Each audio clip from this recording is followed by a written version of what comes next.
there is one thing I want to talk about.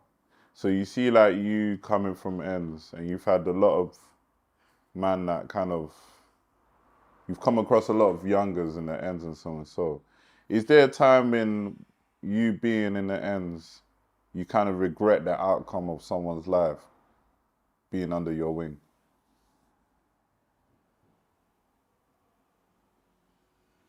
Directly under my wing? Yeah. Or you had access to? Not directly, but access to, yeah. I felt a lot. I felt a lot of young bucks. I felt a lot of them. Um, the ones that were directly under me, I served them as best as I could. As an OG, as a big dog, I have no regrets with them, and they're all doing well. The ones that were directly under me, the ones that I was associated with or knew of, I failed them because there was things I should have said that I did say, but I didn't enforce the way I did for the ones that were directly under me. And we let them down. We let the young bucks. We let them down. It was blind leading the blind, broski. All we taught you was how to be tough, how to be a bully, how to prove you're not on it. We didn't innovate. We didn't show you a different life. And that's because majority of us didn't move past what we knew to expand on different things. Do you get what I'm saying? We only stayed where we was, and we could only have you work for us within our little community, which in actual fact didn't speak volumes to the bigger world. What we knew was based on what we knew where we was. And that didn't help their social development. That didn't help their business accolade. It didn't help them academically or mature. It didn't help any part of it. For what I tried to do with a number of them, personally, is lead by example. So for whatever badness I might be on, I always went to school. But because you wasn't directly under me, I could never enforce things in the way I wanted to, because to do that would be me stepping on whoever's directly under you. It could be me saying the wrong thing to someone that's directly under you, who's also my friend, my brother. And that was the hard part. So I had a conversation with Jeff. He's in jail at the moment. Called me. And it was heartwarming, you know. Because I was always good to the youth. I loved the kid. He was a proper nice kid. He went down for an M and whatever else. Da, da, da.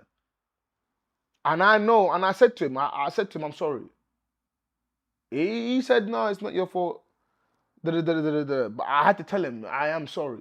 Because the truth of the matter is, it is. What I should have done for you is I should have stood up for you more. But I didn't know how to. I was already at my wit's end with the fact that there were certain youngers that I had, you being one of them, that I'm protecting, that's directly under me, I'm guiding. To guide you knowing that you're more influenced by others that I know are going on the road of self-destruction was hard for me. I didn't know how to do it without stepping on anyone's toes. 1 or 2 times I did, and I ended up having beef for it, but you know what? I accepted that. But to do that on a daily basis was just hard. Now, when I look back at it in hindsight, I think to myself, I should have really took on everybody and said, fuck it. Nah. Because I never once agreed with youngers coming with me to go and ride that. You was there. I never once called you to ride that. I'll go and do it. I'll go and deal with it, and I'll come back and I'll meet you lot and I'll tell you what it is. All you need to know is tonight, you man, don't come out of your house tonight. Stay at home. By your bed, stay at home. Tonight, they're going to come back because I've already done the mad thing. Whereas others, they felt the need to have young bucks, and that just for me just wasn't it. You're not ready yet. And there was a difference. I understood that I wanted this smoke. I could not say honestly that, let's say you and a number of others that were under me wanted the same smoke.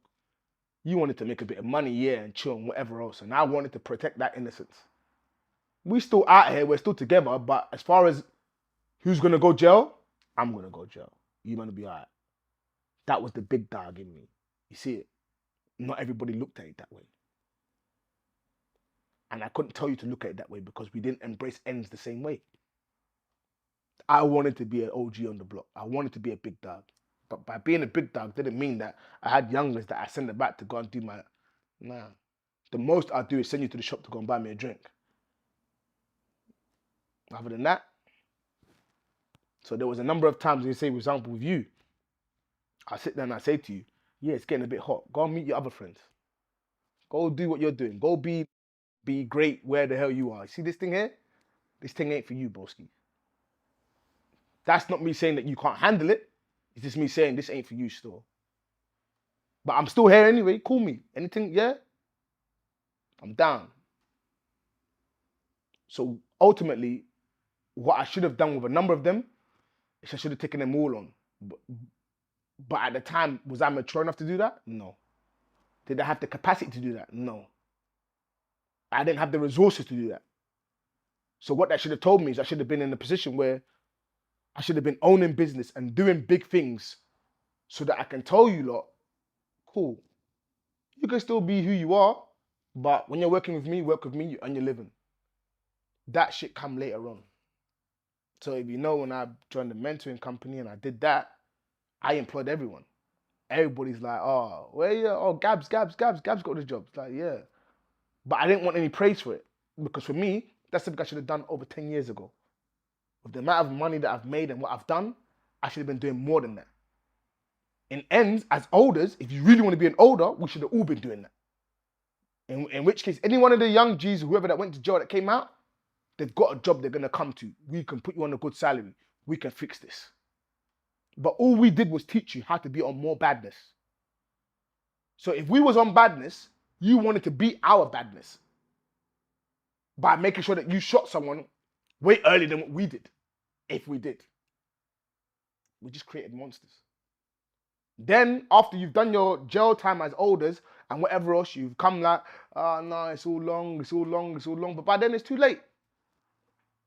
Because the youngers have already watched you. And what they know to do is to be on badness. They don't know anything else. What have you shown them? What did you do for them? How did you best serve them? Your community, where you come from. You didn't. But now you've come out of jail after God knows how long. Now you're getting a job and you want to turn in leave. Shout out to Zaza. Me and Zaza were talking about this other day, just today. And now you're getting promoted, you're doing this, you're doing that, and you're trying to talk to the youngers. But the reality is that talking wasn't enough. Your job was, as an older, was to come out at the ends. Do the mad thing. Create whatever you need to create to come back to the block. Hey, you lot, you need a job? What do you want to do? What do you want to do? What do you want to do? No one said don't be on badness, but you don't have to be a bad man.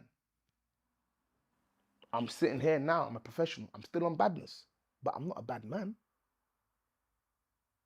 You know you can have both, innit? But who showed you that? The elders is meant to show you that. But what did they show you?